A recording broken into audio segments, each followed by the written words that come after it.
Now, when Khalid Sheikh Mohammed is referred to as an alleged mastermind of the 9/11 attacks, more fully, what is he accused of doing? He's accused of being on the, obviously he wasn't in the airplanes. He planned it. He helped recruit and organize the entire thing, basically an organization type thing. So why is this trial being held in a military tribunal at Guantanamo Bay? This goes back to the original terrorist act. The U.S. government wanted to be able to interrogate these people. And had they been charged under New York law, obviously it's against the law in New York to blow up buildings, and there's federal laws.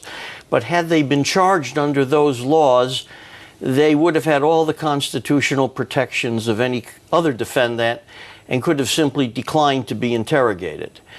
So the federal government decided to make them a military-type prisoner, and they had a problem with that because if they were prisoners of war, you can't interrogate a prisoner of war.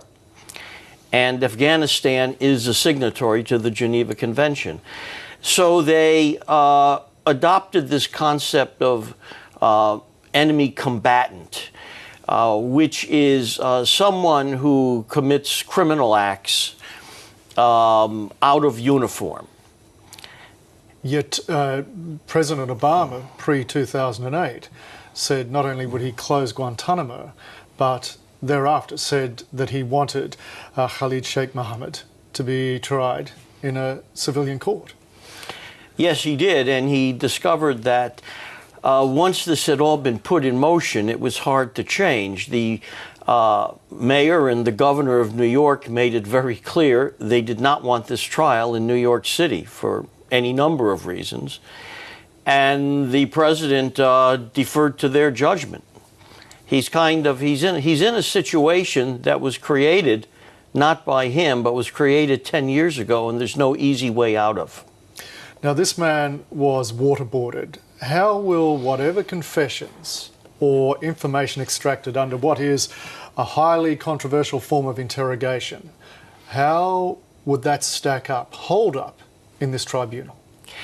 In this tribunal, this military tribunal, it may or may not be a problem. It probably will not be an obstacle.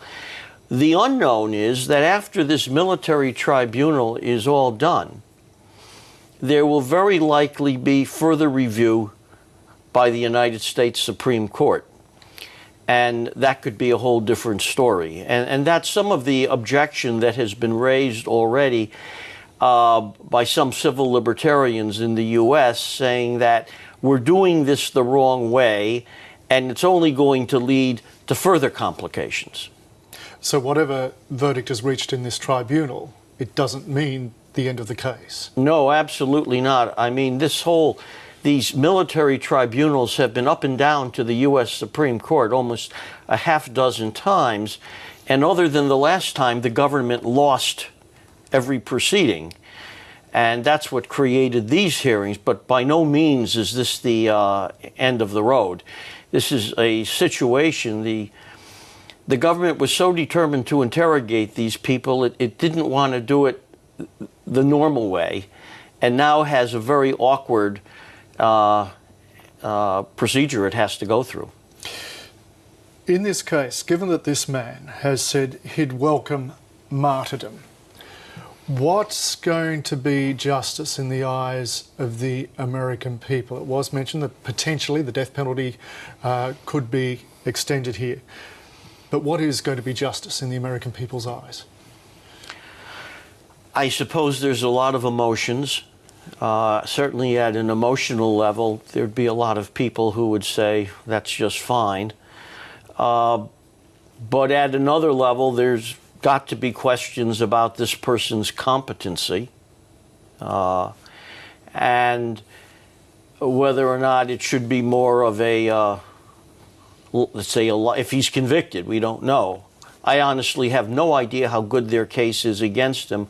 I have always assumed the case is actually not very good because it's been delayed so long. And if you stop and think, this is something that happened in 2001. the evidence at this time may be getting a little bit, let's say, stale. What could be the political effects of this case? As we were talking about a few moments ago, Obama said Guantanamo would be closed. This would be tried in a civilian court on both those counts. Obviously, there's been a backflip. So this being an election year, those two backflips there, how might this case flow into this election year? I'm sure it's something the president would rather not have come into focus in 2012. But on the other hand, it's not going to be resolved in 2012 either. It's whatever happens in the trial, he has the advantage of it is now in the hands of the courts of some sort. I mean, it's a military tribunal. It's not a regular court.